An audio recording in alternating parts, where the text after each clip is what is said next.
Yo, what is up guys, Max here, helping you guys level up your game, and in today's video we're going to be taking a look at how to abuse aim assist in Fortnite.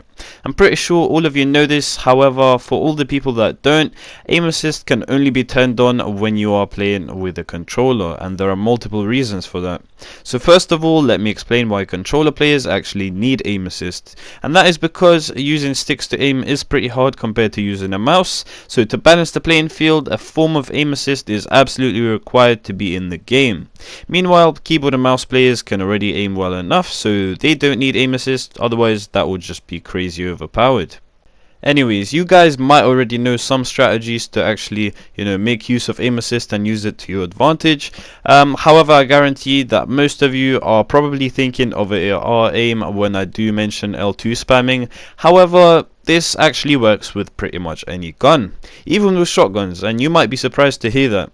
Anyways, let me jump into a creative real quick and just show you what L2 spamming is with an AR and with an SMG, just to show that both are viable to use for L2 spamming. So guys, as you can see, the technique for L2 spamming and just abusing aim assist is pretty simple. All you really got to do is crouch and then spam your L2 or LT trigger, and just hold R2 or RT while doing it. And as you can see, it's not just an AR thing, you can do it with the SMG, and before you were able to do it with the combat as well. It was pretty good because the combat could actually hit from a decent range and still deal a decent amount of damage. However, it did get vaulted, and all that remains is the pump and the tack, and that's not that good for L2 spamming in my opinion. So you're better off just not using it with your shotguns. However, ARs and SMGs is what you should be focusing on actually using with the L2 spamming technique. As well as the deagle and the revolver. Those do hit a decent amount of damage from far away, as you saw in the previous clip, and you are able to get 3 kills just like that. A mistake that a lot of people make when actually trying to abuse aim assist and do the L2 spamming is they just sit still and just absolutely go ham with the left trigger or the L2. And there's no need to do that. You don't really need to zoom in and out every half a flipping second. You need to be able to track your opponent as well as actually hit shots with the aim assist on your opponent. So don't just sit still for half the game and wonder why you're missing shots so easily when you are just spamming your left trigger constantly.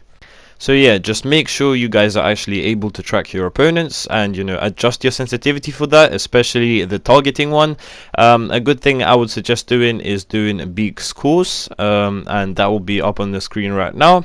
And as you can see, it's pretty self-explanatory. All you gotta do is hit the targets that are at different ranges, and this is good practice for real games because you're not always going to be at a close enough distance to your opponent. Sometimes you may see them high up on a mountain or something, so it gives you some real in-game examples. And yeah, you can practice your aiming here for a while. You can get used to the L2 mechanic and just absolutely abuse the hell out of your aim assist in here.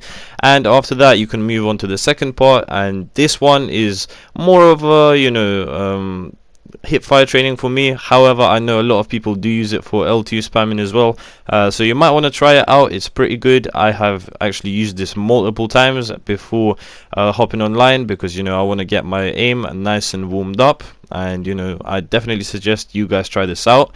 The code for that once again will be in the description, and make sure you guys check it out.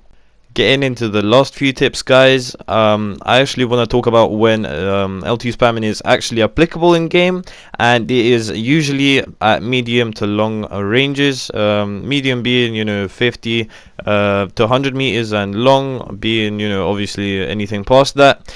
I doubt you're really gonna do enough damage at 200 meters plus, because that's just too far, and if your opponents decide to just run away from you, that's going to be a bit of a problem. However, another good example of when you can actually use L2 spamming is when people are flying or gliding in, and that is an area where a lot of controller players actually shine. I know that Aiden and Esau, both players from Ghost, both controller players, everyone's really afraid of them for, you know, playing on controller, because they are really good at LT Spammin, and everyone's afraid to, you know, get beamed out of the air by them. And LT spamming is actually really applicable in today's game, because there is a rift in the middle of Loot Lake that, you know, does bring in a lot of people every single game. As you know, it's a great source of mobility, because mobility is limited in this season. It's just being absolutely ruined, but let's not talk about that. The final tip I'm going to give you guys today is practice, because, you know, practice makes perfect. And don't forget to use LT spamming whenever you can, because a lot of people do actually forget about it, including me, because, you know, who doesn't want to just get the fight started, you know, just kick it off straight away by missing like 50 shots at, you know, like 100 meters away, because, you know, that does happen often, like really often. But, you know, it is what it is. You guys gotta just adapt and make sure you do take shots whenever you can. Anyways, guys, that is it for today. Make sure you guys leave a like and subscribe with notifications on to never miss another upload if this video actually helped you. And yeah, I'm out, guys. Peace.